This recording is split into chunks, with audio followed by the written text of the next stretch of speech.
Hello, everyone. So here's our last chapter of the week, 6.6. And like this, because we have a larger reading assignment for the rest of the school year, when I do videos, I'm going to try and give the definitions linked into the description of the YouTube video. So this, even though this has less vocab terms than the other ones, I mean, what doesn't? The first chapter, 6.4 has like 40 terms in it. So you can always get there and get the terms from there. Copying down definitions is not the best way to learn. Sometimes it's good for memorization. And so if you feel like you still memorize better that way and transcribing is going to be better for you, go ahead and do that. But in general, I'll try when I'm doing videos to provide the terms for the rest of the year, just to save you guys, make your lives a little easier. So here's our first set of terms. Let's go ahead and pause here. All right, moving on. Yeah, and just a thing on number 20, Germany, the German-Soviet Non-Aggression Pact, for whatever reason, the College Board determines that's the name of it. The document actually is called the Molotov-Ribbentrop Pact, and I think for the rest of your time studying history, whenever that term comes up, it'll be referred to as the Molotov-Ribbentrop Pact. So I would just get familiar with that now, whether that's in APUSH or in IB history. So if you ever have those classes. Okay. So last chapters we talked about the last few chapters have talked about the other parties involved in World War II, Italy and Japan, but they wanted to dedicate a good deal of time on Nazi Germany in causing World War II. There are some thoughts about World War II. It always seems like it's this unified conflict where the world was entirely embroiled in kind of a conflict over the same thing. And that's a relatively reductive narrative. I think it's far more healthy, and I've come to this conclusion just this year, is that it really was two wars that eventually become unified in 1941, but you have these two massive regional wars in East Asia, the Second Sino-Japanese War, and then you have the war in Europe between Nazi Germany, France, and Great Britain, and Italy. Which are the major players. All the rest of the world gets involved, but the war does not get involved into a global conflict until 1941. Anyway, so when we talk about how Hitler comes to power, we want to first talk about the Weimar Republic, which as a state was endemically weak. It was kind of set up to fail in a lot of ways. The German Empire is overthrown as a result of the impacts of World War I. A democracy is put in power, titled the Weimar Republic. However, one of the first things the Weimar Republic has to do is sign the Treaty of Versailles, which, as we've figured out already, is pretty bad for Germany. And so the legitimacy of the Weimar Republic is always in question.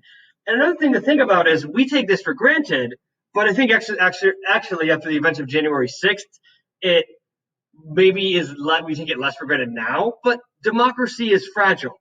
That we are a democracy because every day a vast majority of the citizens of this country choose to stay a democracy. In Germany, that commitment to democracy was not there.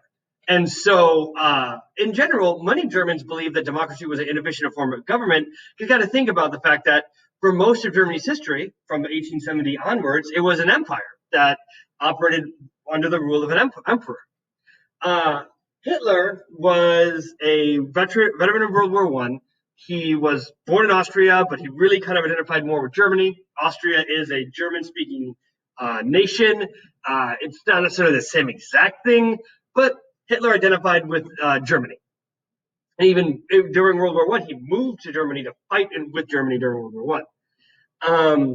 He is someone who becomes the personification of the discontent of the German experience throughout the 1920s and 1930s. And he is, in a way, like fascists, and Nazism is like a brand of fascism, is extremely conservative. And then when I say conservative, I mean someone who regards the past as like a good thing. And Hitler's conservatism and the conservatism of many Germans makes a lot of sense because right before World War I, Germany was probably one of the most powerful nations on the planet. Then World War I happens and becomes like this, weak nation because of World War I.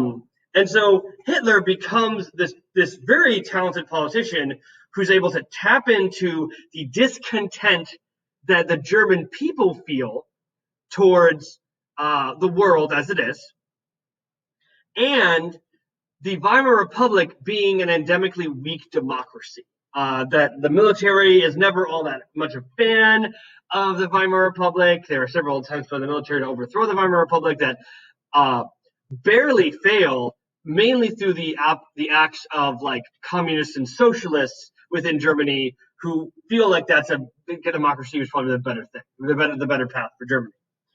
But I want to note that democratically, Hitler only ever received about a third of the votes. But in a multi-party democracy, that's a pretty substantial amount of votes in a multi-party democracy. Other conservatives and moderates can't really form a government without Hitler, and the left doesn't have enough votes to make a majority. So eventually, Hitler has to kind of be brought in into the government of Nazi Germany, and kind of the end of this historically weak democracy of the Weimar Republic. It ends when the Reichstag, which is like the Capitol building of Germany, burns down.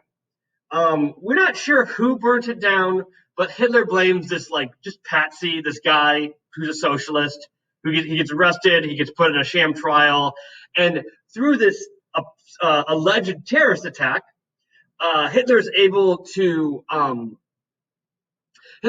kind of end democratic practices in the Weimar Republic. Pretty much anyone who votes against giving him what are called emergency powers is sent to a concentration camp, not a death camp, but a concentration camp. And that's pretty much when that's when Nazi Germany, and he goes from Chancellor of Germany to the Führer of Germany. Now, Hitler, though he was able to kind of communicate the discontent of the German people, his ideas were relatively out there for the relative German public. Of course, anti-Semitism is something that's endemic to European society, even today. But anti-Semitism was a pronounced element of Hitler's view on the world. In fact, he was a proponent of something called the stabbed in the back theory, which tried to find a reason for why Germany lost World War I. And the stabbed in the back theory is, if you heard it today, it would be considered a conspiracy theory at the level of QAnon. Actually, it has some similarities to QAnon as well. But the idea was that the reason why Germany lost World War I was because Jews and socialists conspired within Germany to overthrow the German Empire and weaken it, and therefore that's why Germany lost World War I. Not because they tried to fight a two-front war and were a landlocked country that got blockaded by Britain, and you weren't able to court America to fight with them and things like that. It was socialists and Jews. So those ideas that Hitler espoused, most Germans are probably anti-Semitic, but they weren't like Jews are the reason, or like the reasons why the world is terrible. He blamed Jews for, I'm not joking, literally everything. Like everything bad, which he considered modernization, was the same thing. Judaism was equivalent to communism in his worldview, and so therefore, like the USSR was a bad idea too. And the size of the USSR was also this big threat that kind of haunted all of Europe. And Hitler was also able to tap into that anxiety for his political success as well. A significant legal event within Nazi Germany were the Nuremberg laws, where essentially Jewish people in Germany lost their citizenship, lost their legal protections. Now, we take that for granted, but if you are not a citizen in a country, you don't have a lot of legal protections, right?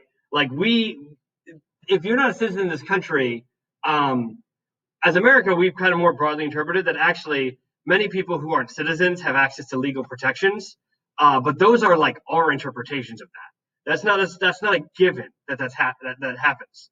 So like Jews were pretty much removed from any kind of legal protections, any right to due process, any right to freedom of expression, any of those things were removed with the Nuremberg laws. They had no way to protect themselves from any kind of violence that could come before them, both through the government or without the government. So that'll come back in a second when we look at Kristallnacht in the next slide. Now, the way that the world starts orienting itself into these two poles of the Allies and the Axis goes more within the foreign policy alignment of these nations than an ideological connection. Mussolini in Italy did not hold the rabid anti-Semitism of Hitler. Neither did Japan. Japan had its own racist ideology, but it wasn't about Jewish people. There weren't really a lot of Jewish people to be blamed in East Asia. But what they did all have in common was an expansionist foreign policy. And the way this kind of breaks down is, if you want to expand and the rest of the world does not want you to expand, but there are a few nations that also want to expand, like in their own areas, like as long as you're not overlapping with each other, we're good to go. So the idea of this would be that Italy, Germany, and Japan all wanted to enable each other to expand, and the other nations of the world wanted to keep things the same, keep things the status quo. And so they were antagonized between this stability and expansion kind of perception of how the world should be. Now, there is something to be said that their ideologies are somewhat similar, that Japan, Italy, and Germany all appeal to this extremist conservatism, that the past is good. The economics of the post-World War I world enabled all of these countries to become more dictatorial during this time. There's a lot of commonalities with how these states behave, but they're not, like, if we're going to say that fascism is a unifying ideology, Japanese, Italian, and German fascism are all like different flavors of fascism itself. They're not all they aren't just the same ideology. So I want to make sure that's clear. Okay. So kind of the not final event for Jews, but really what leads to a lot of Jews trying to escape Germany is this event called Kristallnacht, which is the night of broken glass.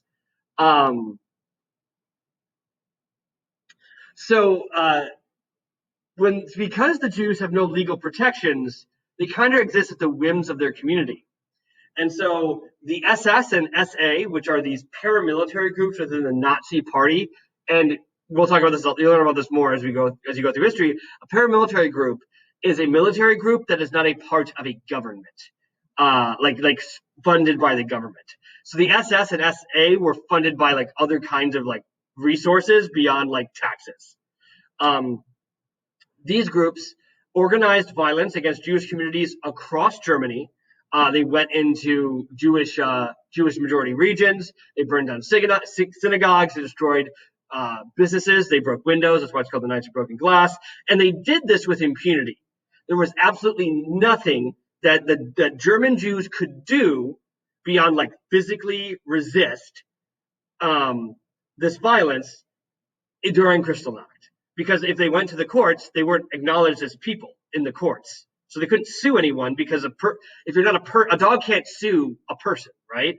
That's exactly how Nazi Germany had constructed what a Jewish person was within their legal framework. So this is our first section. Now, we've just talked about what's going on inside of Germany, and as Hitler has stabilized Germany or started reshaping Germany in the way he wanted it, he starts also expanding outward.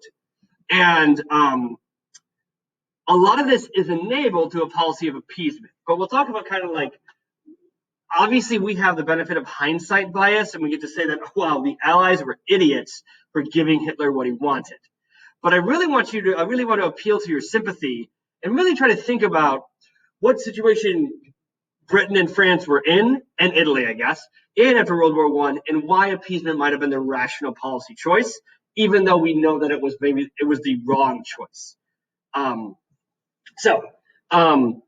One of the first things that happens within about 3 years of the signing of the Treaty of Versailles, Germany is pretty weak because of reparations payments. They try to resolve that through hyperinflation. We talked about this in 6.5, I think. But in general, the British public believes that Britain and the Allies, the Entente powers of World War I, were too harsh on Germany. And so they were willing to cut Germany a great deal of slack in the interwar period. So that's one of the rationales for appeasement. Some other things to consider is that the Great Depression is occurring from 1929 onwards. And what that means is that Britain is experiencing the kind of economic turmoil that America is experiencing as well during this period. So there's like a lot of internal instability within Britain and France during this time as well. Also, you have to think about the Soviet Union. This massive country, what was a former Russian empire, is now following an ideology that is hostile to capitalism. And so if Britain and France commit any resources to checking Germany, the Soviet Union can expand its influence and ideology further because the British and the French don't have the resources to combat that anymore. And we have to note that the nation that probably won World War II the most next to America is the Soviet Union. That exactly that happened.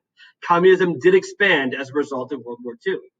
So what motivates a great deal of Hitler's expansion into Central and Eastern Europe is an ultranationalism comparable to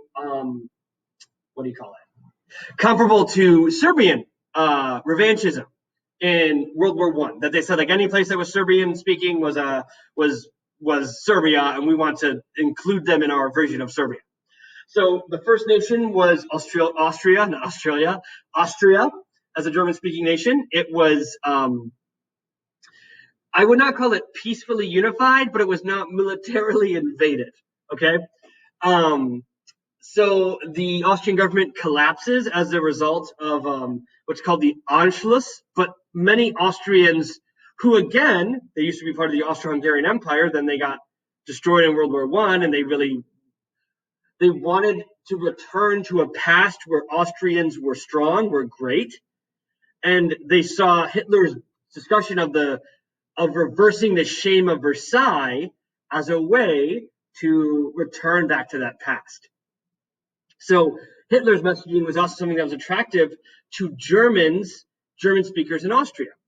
Czechoslovakia was considered a success story of all of the Versailles states, all the countries that were made as a result of the Treaty of Versailles, from the carving up of the Austro-Hungarian Empire in Germany. Czechoslovakia was the only country by the mid-1930s that was still a democracy and had a stable government and economy. But a part of Czechoslovakia was this German-speaking region in the Carpathian Mountains, I believe. Don't quote me on that one, actually. Don't forget I said Carpathian Mountains.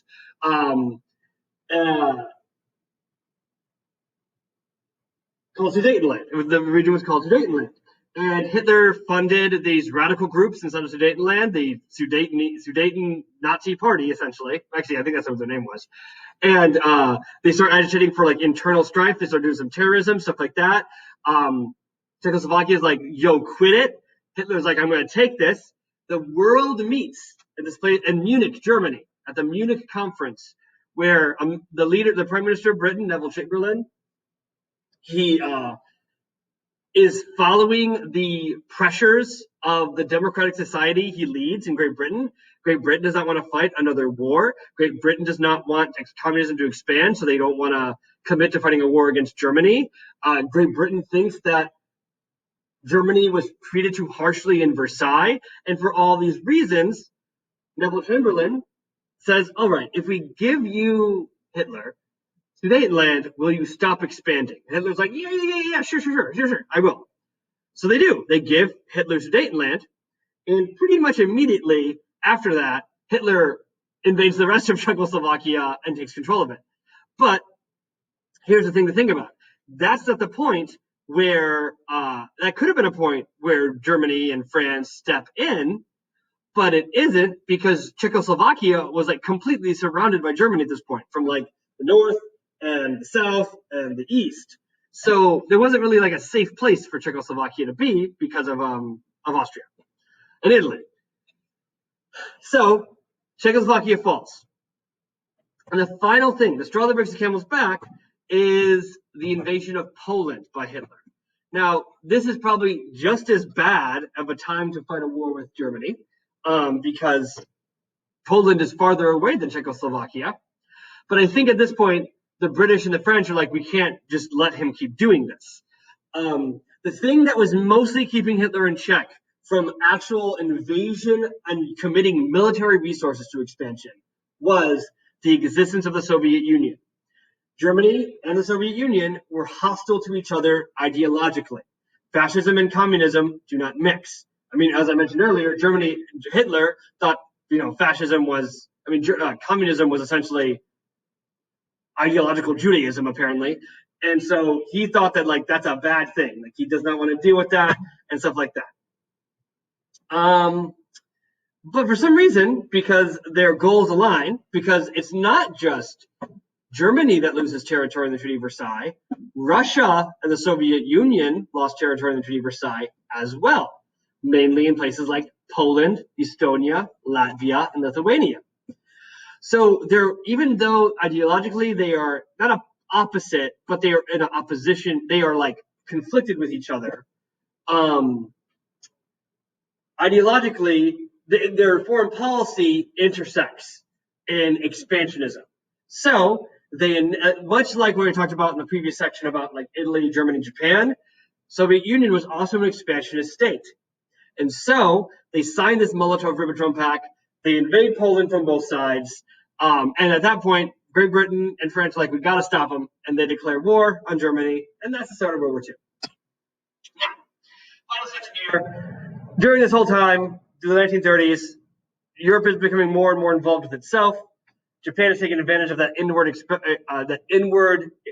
inspection to continue to expand. They manufacture another reason to invade China. It's called the Second Sino-Japanese War.